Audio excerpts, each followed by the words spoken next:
You've stopped into another episode of Dad Crossing where myself, Nick, and my co-host Sean will have real, honest chats about the highs and lows of dad life. We'll laugh together at the craziness of parenting and the silliness of our kiddos, and we'll support each other through the challenges and tough decisions of fatherhood. Whether you're a seasoned granddad or a dad-to-be, we promise laughs, relatable, and sometimes raw talk, and expert help to tackle the tough issues. Not from Sean and me, but from the amazing guests we'll have on the show. So let's be dads crossing through life together.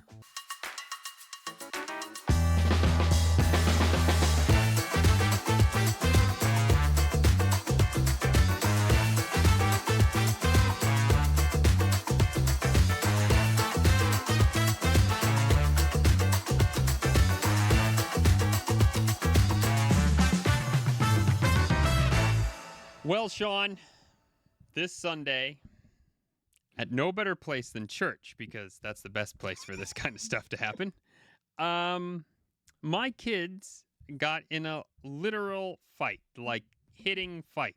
It's the first time they've ever been in, like, physical. I mean, they've pushed and stuff like that, sure, but not like these were full-fledged swings. And of course, it's over like not to them. I understand that it's not to them the dumbest thing, but it's over like a game called Sharks and Minnows. You ever played that over there? You ever played Sharks and Minnows? Yeah, that's what it's called. No. Okay, so like envision a gym. All the kids are on one side of the gym. There's like two kids in the middle.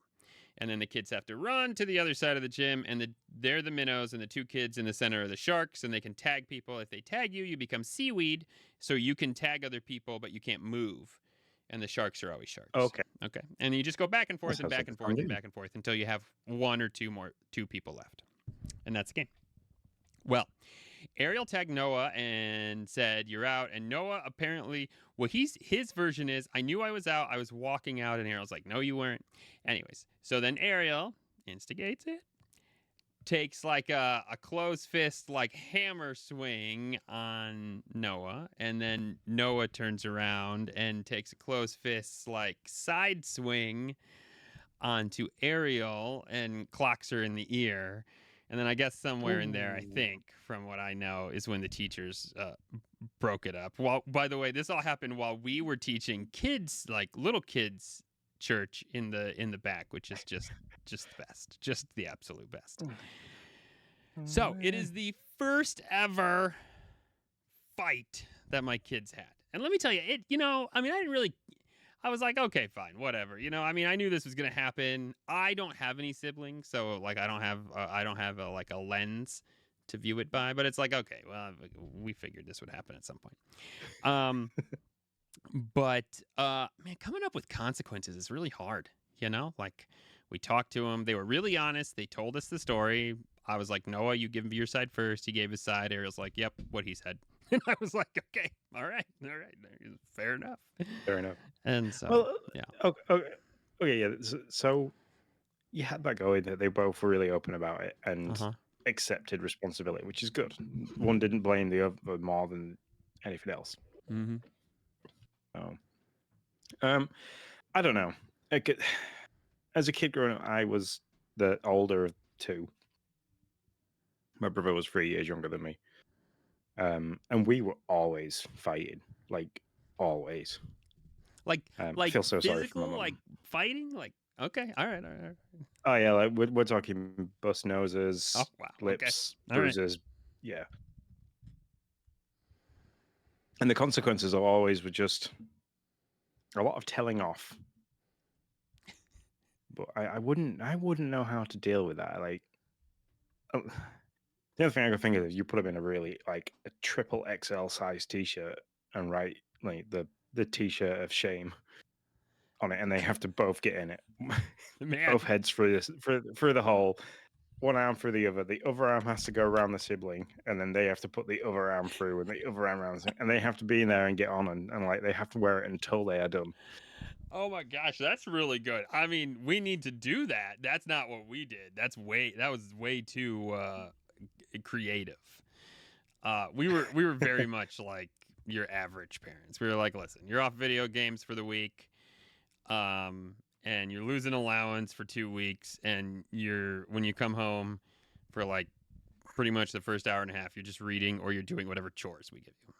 Lame consequences. It was all we had. It was all we could think of. So, well, Now, Becca at first was like, no screens. And I was like, no, I'm not doing that. I was like, because then I got to send them to their room when I want to play. I was like, I don't want to do that. It's not happening. I was like, otherwise they're just going to spend like many hours a week in their room while we watch something. I was like, it doesn't feel right. So, no. Did have either of them like made a picture for the other as an apology? No. No. Because that's always a good one. Like something is a handwritten thing to say, I'm sorry, and I don't actually feel like that negative towards you. It was just a thing at the moment. Yeah, that would have been a good idea. This is like a mini dad life in our everyday life, because it was my everyday life now it is right now my everyday life. So I gave them chores, and then I came down here and I was like, do the chores. If you're done with the chores, go read. Have a nice life. See you later. So like you're gonna go upstairs and the house will be clean and the kids will be reading. Yeah, I mean, I will say there's a lot of stuff that's gotten done. I'm not gonna take the effort to turn the camera, but I mean, Sean, I've shown you what the other side of this TV looks like. Oftentimes, it's beautiful. It looks great. I mean, everything's picked up. It's fantastic. They're supposed to be working on their dresser tops right now because they can't keep those clean. I mean, it's like, I don't know. It's like they take everything out of their room and they pile it on top of their dressers. That's what they do. Yeah, Logan has the same. He has this red table, and like I'll clean it and tidy it and put stuff away from him and be like, look how neat and tidy this is. And then like literally 24 hours later, it's got like Lego, Among Us characters. It's got drawing, clothes, pants, socks, food. Yeah. It's like two gorillas just went crazy in there and then left. That's how I feel it is right there. So that's where we're at. That's what happened this week. So no fun Minecraft stories this week because we haven't played it. I have been nice and not played Minecraft, although it's crossed my mind to play Minecraft. What have you been playing? What have you been playing when you've had the time? A lot of grounded. I'm back into the grounded addiction pretty heavy, and then like an hour of Hollow Knight. That's pretty much my life. That's what I've done. I got to I'm a the same. point in grounded, which was kind of irritating actually, specifically because I knew the kids wanted to see me beat it. And so I don't know if you've got here yet, where you get to the girl and she's like, "Hey, I'm gonna send bugs your way, and you got to beat them." Well, it took me 3 tries. Oh, the waves. Yeah. The waves of bugs. Yeah, I've done that. Okay, yeah. It took me 3 tries. And it's just annoying because it's like you got to wait. And you're like, okay, well, I don't want to go too far away because I don't know when these people are going to come back. And the timer isn't very, like, it doesn't stay in the corner. If you're really far away, it doesn't trigger the event. You've got to be within a certain radius of a spawn point for it to trigger. Okay. All right. See, I didn't know that. I was like, I need to go harvesting for certain stuff, but I needed acorns, and they were quite a way away from where I made my base. So, and it triggered while it was going. I was like, "Oh my god, I need to rush back because they're gonna like ransack my base." Yeah. I got there. They hadn't turned up, and they hadn't touched anything. I was like, that makes sense. So that was annoying. Also, it sounds like we're at a similar point. Yeah, maybe we are. Also, I don't know how I defeated them. Is it a timed thing, or am I supposed to really defeat them? You're supposed to defeat them, but what might happen is, and what happened for me is, one of the ants that comes ended up fighting with a spider that was just like wandering past. And that took it out. And then any defenses that you've got as well, like the spiked logs and stuff like that, they damage them if they try to get through. Okay. Yeah, I stuck myself in an acorn turret, which was surrounded by spikes, and I shot at them. But let me tell you, when you shoot at them with the acorn turret, it doesn't show you doing damage. It doesn't look like you're doing anything. I think this is an alpha, like, game preview issue. Now, maybe... Potentially. I believe you are doing something because but when they died, they didn't die like normal. Like, they were... Like, before, when I would kill 1 or 2 of them, I could go and, like, harvest them. But what ended up happening is they all just disappeared. They all disappeared, and she was like, "You win," and I was like, "Okay, I didn't do anything, but okay." But thanks. Yeah, I was just in my acorn turret the whole time, shooting it, and I was like, no, I don't even think I'm doing anything because I'm shooting, and it's not like showing me missing. It's not showing me do anything. I really think it's a game preview issue, but whatever. Also, my freaking ant didn't do anything. I got out an ant because I wanted to see if it would kill while I was in the acorn turret, and it was just like, what's up? I'm just sitting here. I was like, great, thanks, pal. Super helpful. So, yeah. So I'm not sure about that. That was kind of a let down. But I mean, other than that, I'm enjoying it. I'm back on the thing. So cool. Yeah. No, I've been doing the very much the similar, but between Skate and Hollow Knight. So I'll play Hollow Knight until I'm like getting the not Elden Ring, the yeah. I think you're right.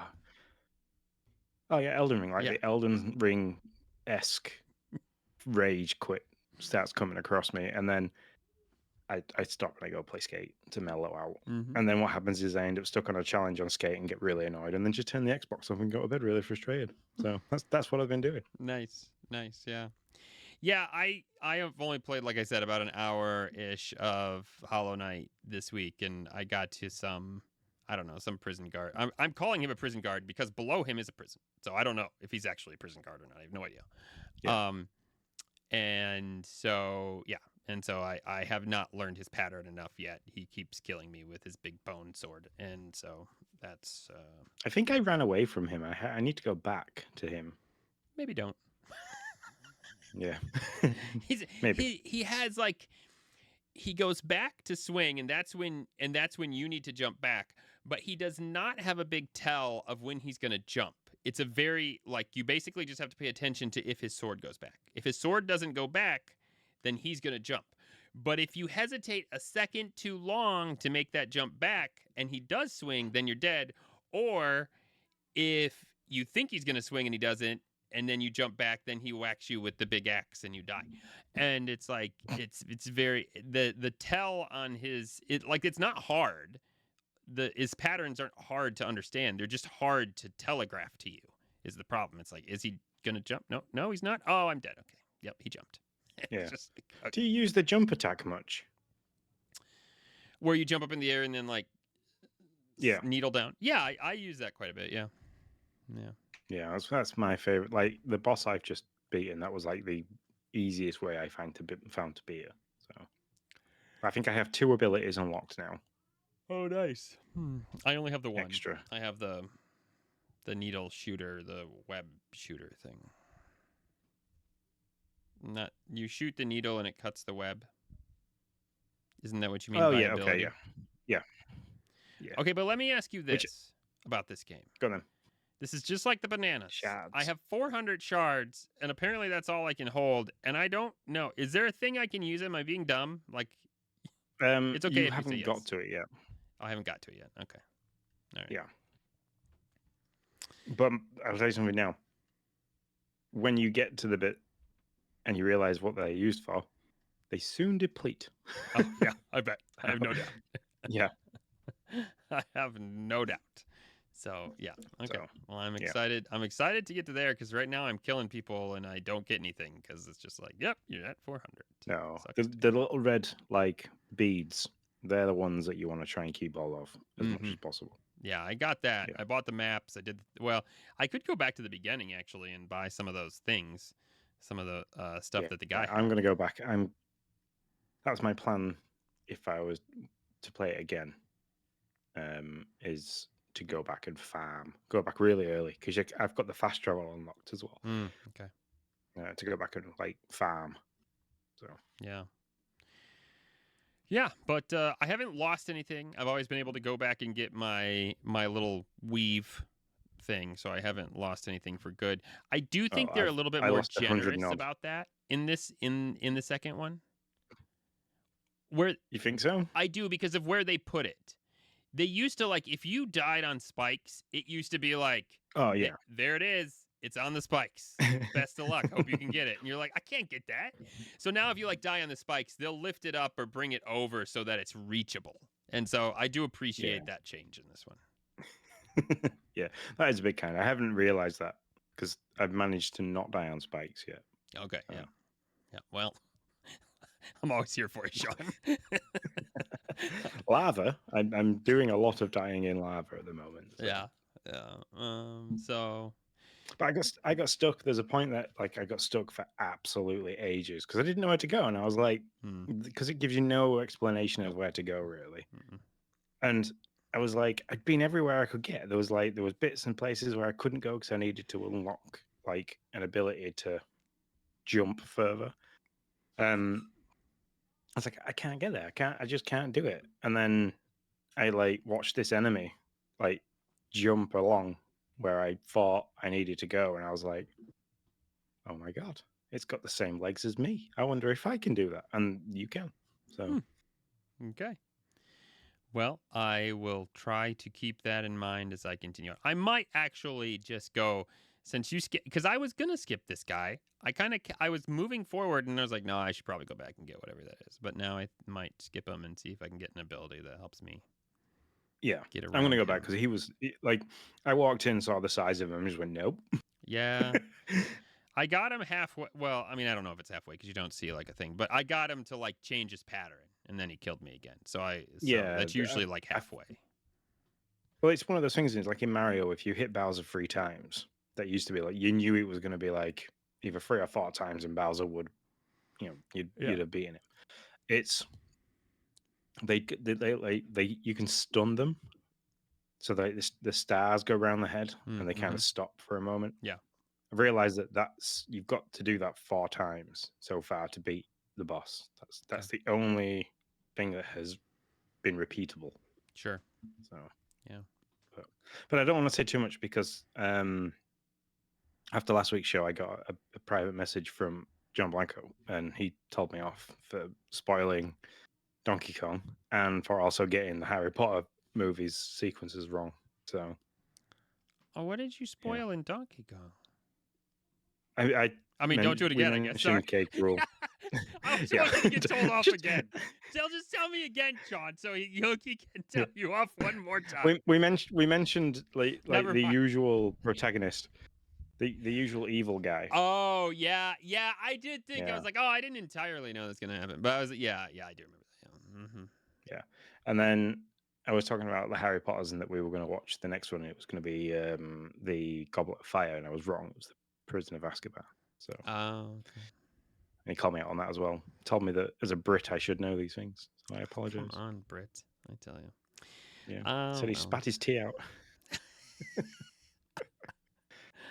That's funny. Let's see. I don't know. What else have I been doing this week other than punishing children and doing some video gaming? Let me see. Anything else? Not really. No, that's about it. No, it's about life. What did I do? I did a 58-hour fast. 58 hours of just food, right? Like you were drinking still, right? Yeah. There's no way I'd have been able to. The only thing I drank was water and black coffee. Wow, 58 hours. Yeah. So what was the purpose of this fast? Was it like a weight loss, or what were we trying to do here? So I've been trying to eat within a keto diet. Yep. Just because I've never tried it before, so I thought I would give it a go and see what the benefits of it were. I find that I can have a lot more energy and feel more alert on it, which is quite good. It should avoid it's like pastas, breads, potatoes, and stuff like that, because I usually find that if I eat those, then I sort of like afterwards I start to feel really tired and sleepy, and that wasn't doing very well at work. So because I'd be like sat going somewhere or sat waiting for something, and I'd be like, "Ooh, no, wake up." So I tried that, and it was really and the keto diet has worked quite well. But to kind of accelerate yourself into ketosis, they say try and do like a fast, either 24, 36, 48, or if you're really hardcore, go 72 hours. And so I did 24. 24 was easy because that was just like you sleep for half of it and the rest of it I was at work. So 24 hours was easy. And then I did a second one and lasted 36 hours. And then went back to eating. And then this time around I did 58. I wanted to get to 60. The aim was to try and get to 60, but Wednesday morning while we were at work, I had I'll come to what I did on Wednesday at work. But as well as that, we were all sat around and everybody was like making sandwich orders and stuff and ordering cakes. And I was like sat there and I'm like, oh my God, I'm so hungry. It's like half an hour before the 58th hour, I was like, I'm gonna do it. I'm just gonna eat it. So like I brought food in with me just in case, because with what I was doing on Wednesday, I thought it was a good idea to maybe try and eat something, but I could have got to 60 hours before we did what we were doing. And no, like the last half an hour was horrific. I just sat there and I was like watching the clock and just waiting and waiting and waiting. But yeah. I feel like if I went on a fast that long, I would just eat everything. I would just, like, the moment I was done, I would just be like, I would eat everybody's order. I'd just be like, well, I didn't even. The thing is that I didn't even make a sandwich order. I had at the 58-hour mark, I had 2 boiled eggs and some cucumber slices. And then I had after that I had scrambled egg, minced beef, spinach, and mushrooms.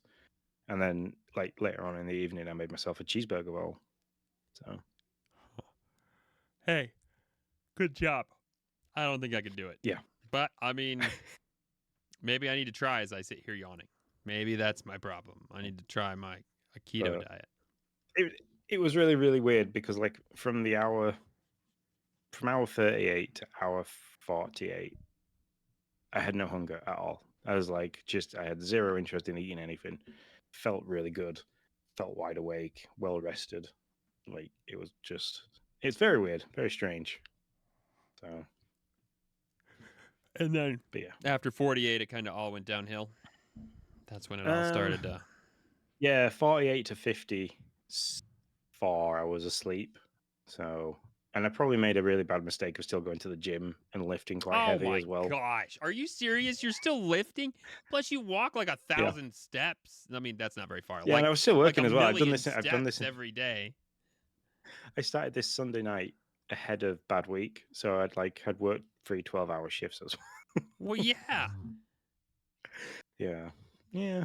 Probably not my wisest choice, but I did it. I lost nearly 10 pounds in 3 days. Shoot. So. Are you kidding me? No. That does not sound healthy, but congratulations. Yeah. But yeah, other than that, I wouldn't, looking back at it, I might, if I was to try and go for the 72 hours, I would do it when I'm not at work, and I wouldn't go to the gym and be taking it a lot more easy. But it was good. It was interesting to push. I like to push myself, and because I can't run and jump and climb a mountain bike, I'm trying to find new and inventive ways to do it. So, all right, well, just keep yourself safe over there. You don't get hangry? You're not one of those the first 18 hours is that's when I'm at my worst. So I planned it and I stopped eating at 8 p.m. Sunday night. So I knew I was going to bed. So I guess the first 8 hours out of the way, and then I was going to the gym and to work. So I was nowhere near the kids, nowhere near the wife. So yeah, I planned that right. Yeah, you did. Good job. You got that part down for sure. Yeah, because I mean, I don't usually get hangry, but I also don't usually go 54 hours without eating. So I mean, at some point, I'm gonna get hangry for sure. I would imagine. So Becca, if she misses snack, she's like, "F you, I hate you," and I'm like, "What? What's wrong?" She's like, "I haven't ate. I don't know what just happened. I'm sorry."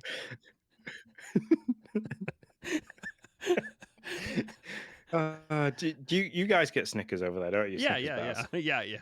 You've seen the advert that you're not yourself when you're hungry. They throw Snickers at them. Mm-hmm. Just have one of those in the drawer at all times. God bless her. That was Betty White's resurgence, is what that was. Remember, that was her.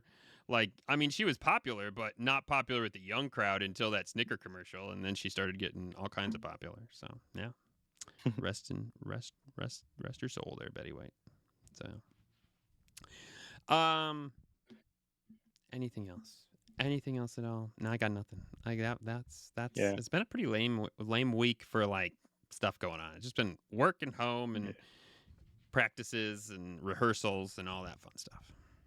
Yeah. So the other thing, so on Wednesday, the reason why I was I should really eat before I was doing so on Wednesday, we got invited by the fire team leaders at work got invited by the county fire officer that's kind of based on our site.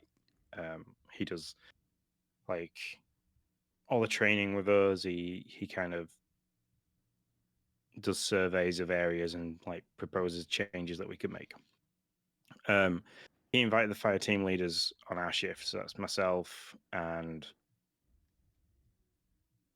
3 other guys, to come up to the main chimney at work, and look at how we can rescue somebody for whatever reason. Say the lift breaks down and they're in it, or the lift fails and they get stuck in it, or anything like that. To figure out a way of getting them out of the lift and onto the landing on the stairs that runs around the inside, so then they can walk down and get out, basically.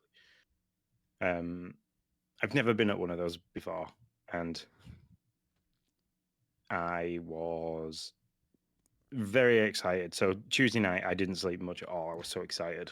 Like, I kept waking up and I was like, "Is it time to go to work? Is it time to go to work?" That's awesome. And I was that's like, so cool. "No, it's 2:30 midnight, Sean. You've got another 6 hours of sleep. Go back to bed." It's like your adult self talking to your kid self. Yeah. So because the previous power station that I worked at, it was the only place I'd never been on site, was to the top of the chimney there, and I was absolutely gutted I never got there, and I can't ever go back up there because it's now no longer there. I watched it get blown up. So when the guy was like, "Yeah, we're gonna go up on Wednesday. We're gonna go up in the afternoon. We'll go right to the top, and we'll have a look around, and then we'll like get into fire officer mode and we'll start planning." But man, 875 feet high and unreal. It was awesome. I sent you the photos. Yeah. And it was brilliant. But I've never found anywhere. I was panicked. So when we get out you get in one elevator that takes you to the first landing, and then you get in another elevator which travels at 90 feet a minute, so it's very slow. Yeah.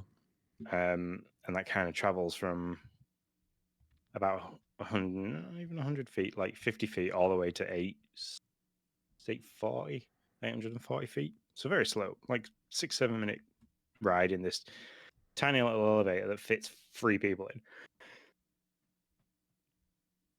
And then from there you have to climb a ladder, and you go into this like penthouse building, which is in the middle of the chimney at the top, in between all 4 pots where the gases come from. And as we got into the penthouse, that's when my nerves started, and I was like, I don't think I like, heart rate was up, and I was like, not saying anything, so I was trying to act like play it cool kind of thing, and I was like, I don't think I can go out there. It's like, this is really high. But then as soon as I got out, like stepped out, and very, very windy, but once like I'd adjusted to the fact that it was really windy and that had gone out of my head, and then I remembered, I'm on a site that emphasizes safety. People work up there often, so I was fine. And then like I sat down at one point, I was like leaning on the railings, looking over the edge, and like sat there, and I was like, I actually feel really peaceful. I bet it does. Yeah. Yeah. No, it looks amazing. I love the picture you took of like straight down.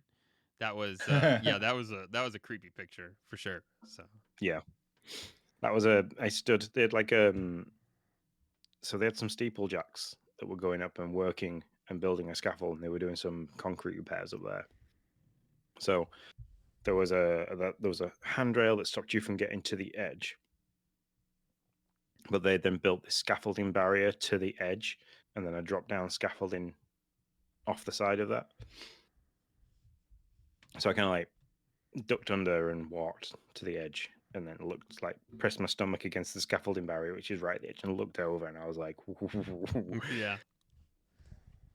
So, and then like the physics brain started working when we got back down, and we were talking about a few things, and we worked out that it would, depending on air density and air resistance, it would take somewhere between 8 to 9 seconds if you fell from the top to hit the floor. 8 to 9 seconds. That'd be a really crappy 8 to 9 seconds. Yeah, we all said that's long enough to realize what's going on. Mm-hmm. Yeah. So that actually that's isn't that long, really. I mean, for as high up as you are, that's crazy. Yeah. What would you do in those 8 to 9 seconds, Sean? Probably panic. Well, yeah, it's probably all you do. Just like scream. Come on. Flap a lot. Come on, I can do this.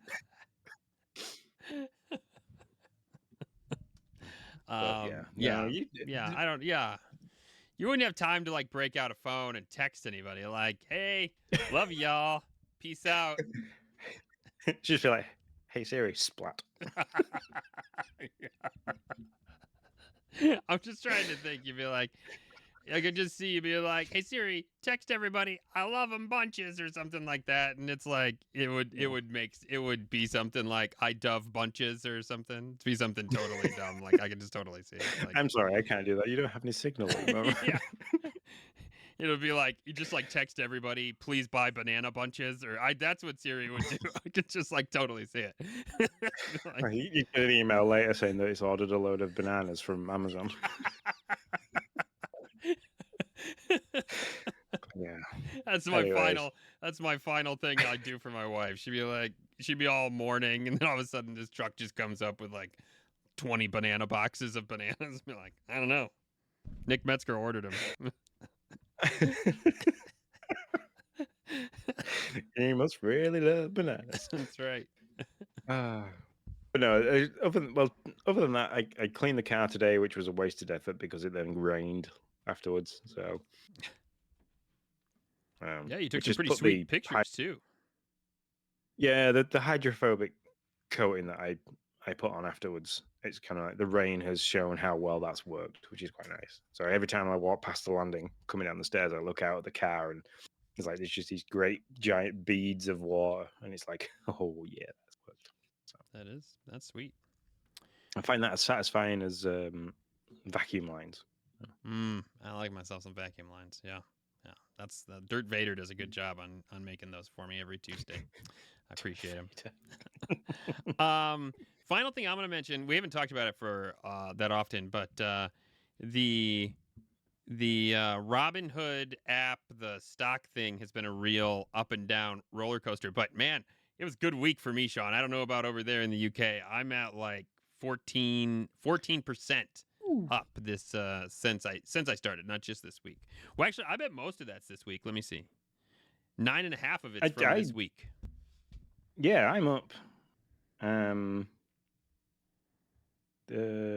Just today, I'm up 1%. Over the week, I'm up 2.6. Over the month, I'm up 5. But over the last 3 months, which is probably the best way to look at it, because we've been on it for now nearly a month. Yeah, it's true. It's from start 13% up. Yeah. So like for people who if you're injured, it's like shot off this afternoon. Yeah, but see, look at this one. Wait, let me see if I can get this right. Whoa. Yeah, that's this week. Like I was doing crappy. Yeah. I had like you were like, I'm at 9%, and I'm like, well, I got 4, so I guess ChatGPT didn't do me good. But then like this week, it just like now next week it'll probably be like, but hey, I'll take what I get right now. So anyways, that's the update on the stock adventure. I think I'll just keep going with it. I don't know. I was gonna just like cash out, but I don't know. I'll just see what happens. No, well, I've spoken to people about this, and they've said that the best thing to do is to just leave it. Give it 12 months, and if it's made stupid amounts in 12 months, decide if you want to do something with it then. If it hasn't, to then leave it another 12 months and just keep checking it. Like people say that investments take 5 to 10 years to return. So, I mean, we invested $100 each. So, I shall see. Yeah, it's interesting. Yeah. Well, that's my week, sir. Do you got anything else before we peace out here? No, I've got 2 nights to do. And then I have a week off because it's daddy daycare because Lindsay goes away to start her doctorate. So she's away for a few nights to to kick off university again. So, yeah. Gotcha. Other than that, now it's pretty normal. Not much going on. So. I feel you there. All right, take us out, man. Yep. Well, thanks very much for listening.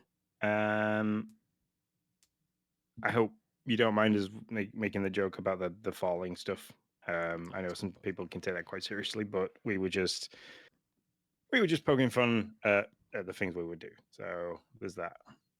If you want to join us on Wednesday, we're going to be doing we're going to be talking about. Well, we're going down memory lane and talking about the games that we played that potentially helped shape us as fathers as we've gotten older.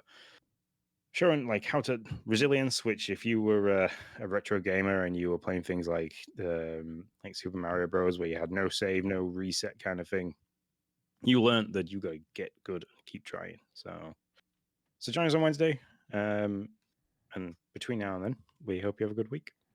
See you later, guys. Thanks for tuning in to Dad Crossing. We're here to remind you that this podcast is made by dads for dads. It's a place where all of us can come together, share a laugh, and tackle the wild ride that is fatherhood. If you want to keep the conversation going or just need a safe space to chat or ask for help, you are always welcome to reach out. You can find me, Sean, at Sean_Abbott. You can find my good friend Nick at Nick10Do. And of course, give our social media platforms a good look over, because that is where we share all the updates, all the laughs, and all the things dad life. That is, everything is at Dad Crossing. For anything more, feel free to drop us a message at team@dadcrossing.com. And until next time, stay strong, stay connected, and remember, you're never alone on this journey. We'll see you in the next episode of Dad Crossing.